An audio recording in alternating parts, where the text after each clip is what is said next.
The United States has a full agricultural emergency on its hand, and it was brought on by bad policy. I'm here to break it all down for you.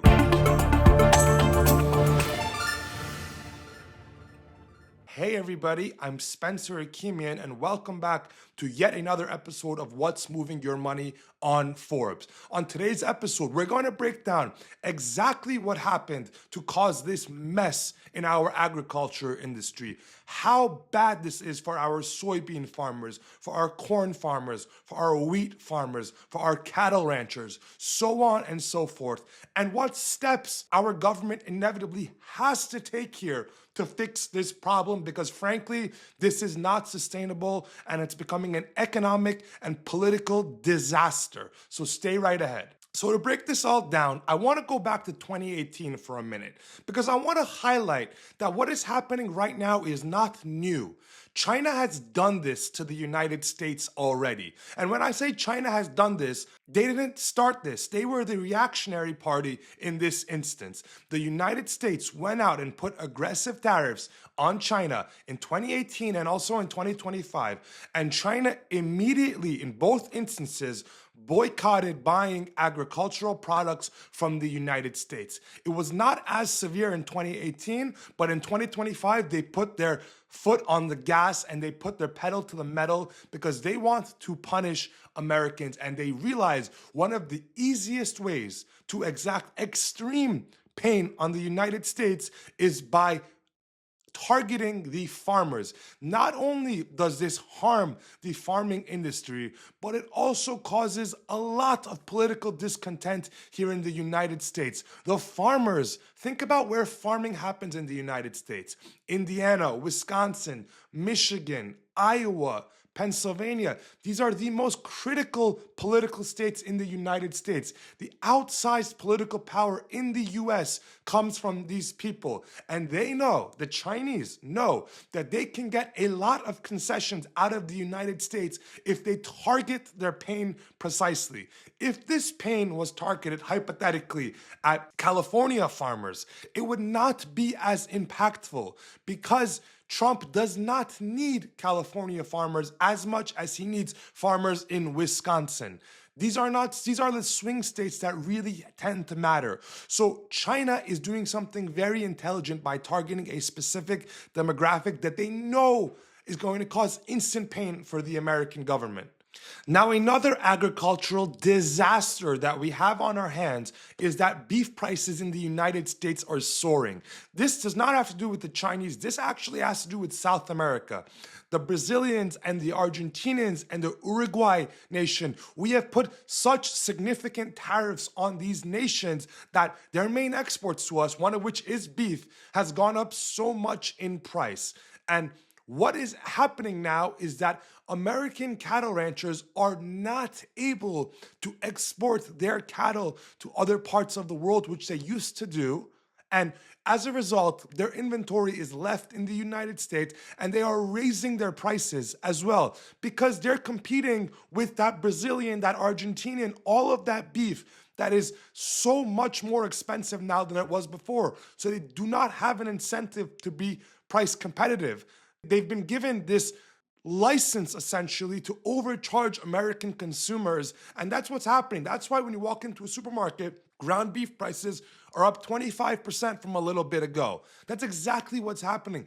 One of the economic failures of tariffs is that it lets domestic producers price gouge, and I don't use that term lightly. They are literally allowed to price gouge because their competition has went away. Think about what we've done.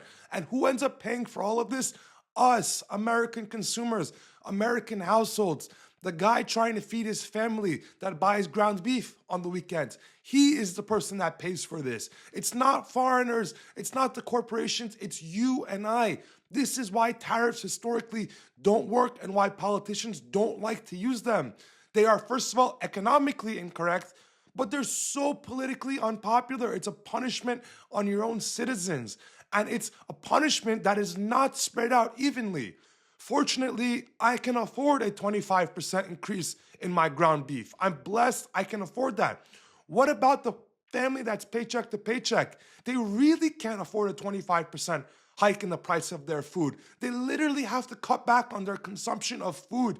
They have to eat less calories. This is the most basic thing, and we're not doing it effectively as a nation, and we're going to pay the consequences. So look, guys, before I let you go, there's a few ways this can end. There's a smart way that this can end, and there's the way that's going to end up happening, unfortunately. Let's start with the smart way. The smart way is you repeal these tariffs and you refund the tariffs that were charged to businesses, to consumers, to households, so on and so forth. You reverse this policy. Fortunately, up to now, the effects of tariffs have been bad, but not catastrophic. We've been very lucky because we had that grace period. Businesses stocked up, households stocked up. But guess what? That's done. In 2026 and 2027, that's not going to work. Maybe it worked for a few months in 2025, and it's only been bad so far. That's gone.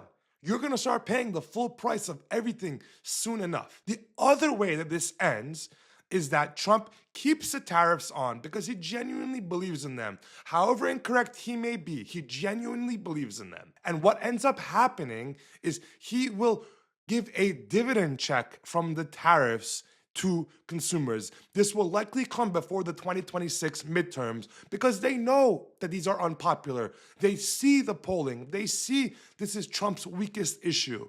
So they have to do something to incentivize consumers to give them a little bit more leeway. And the easiest way, historically, to buy votes is to pay them. You see it in 2020. You saw it in 2021. Regardless of political party, I'm not a Republican, I'm not a Democrat, I'm just an American. But you've seen this regardless of political party. They buy votes. So what will end up happening, in my opinion, is tariffs will remain in place unless the Supreme Court overrules them, which remains to be seen. But Trump is going to increasingly give out checks that he collected from tariffs, which is very strange, by the way. It's taxing someone's right pocket to put it back in their left pocket. Why don't you just don't tax anyone to begin with, right? Like, isn't that like a better idea? But that's what's going to end up happening here. But ultimately, it's not going to be enough because as much as they want to refund, it will not excuse the chaos. It will not excuse the rise in consumer prices. It will not excuse the lack of business hiring due to all of this uncertainty. And we'll ultimately see how this plays out politically in 2026. Guys, thank you very much for watching, and I welcome all your comments and thoughts as always. Thank you.